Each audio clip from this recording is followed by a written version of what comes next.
Hi friend, let's study God's Word today. Ang didakin natin today is let go of your grasp.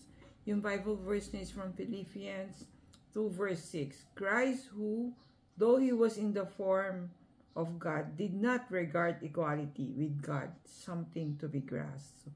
So kumbaga, humility, call that humility. So yung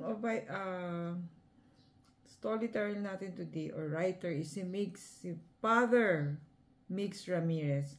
So he now is assigned in Holy Trinity Academy Parish, where we grew up, where we studied for so many years, elementary until high school. So nandun si Father Mix right now. So sabi niya, ang story ni Brother Mix is yung kanyang mom, whose language was time and service. So di ba love language, affirmation, service, gifts, time nga yan. So yung mom niya loves to drive him sa parish after his home visit each week, no? But it's a long drive kasi sa Paranaque yata nakatira si Father Mix all the way to balik-balikin Manila, no?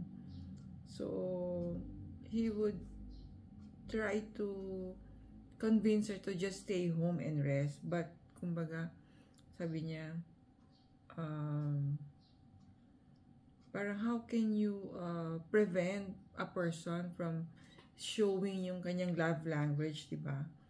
So sabi niya, later I realized I was trying to control how she manifests her love for me. I felt guilt and shame, ingratitude, and apologized that very evening.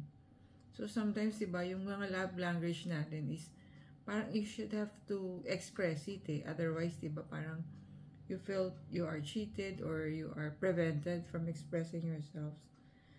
So, sabi ni Brother Mix, today we commemorate the entry of Jesus to Jerusalem. He knew that something terrible was going to happen to him, but because of his love for us, in spite of he will be giving his life for us. So, finish niya yung Father's will, no?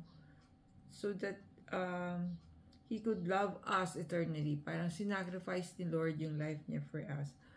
Who else can do that? Parang offering your life for somebody else.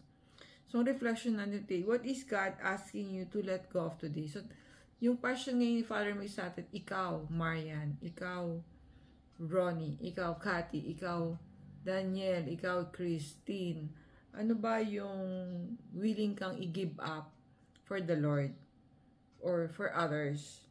Father, help me let go of my control of other people. Be free to love others the way Jesus loved. Thank you for watching. See you in our next video.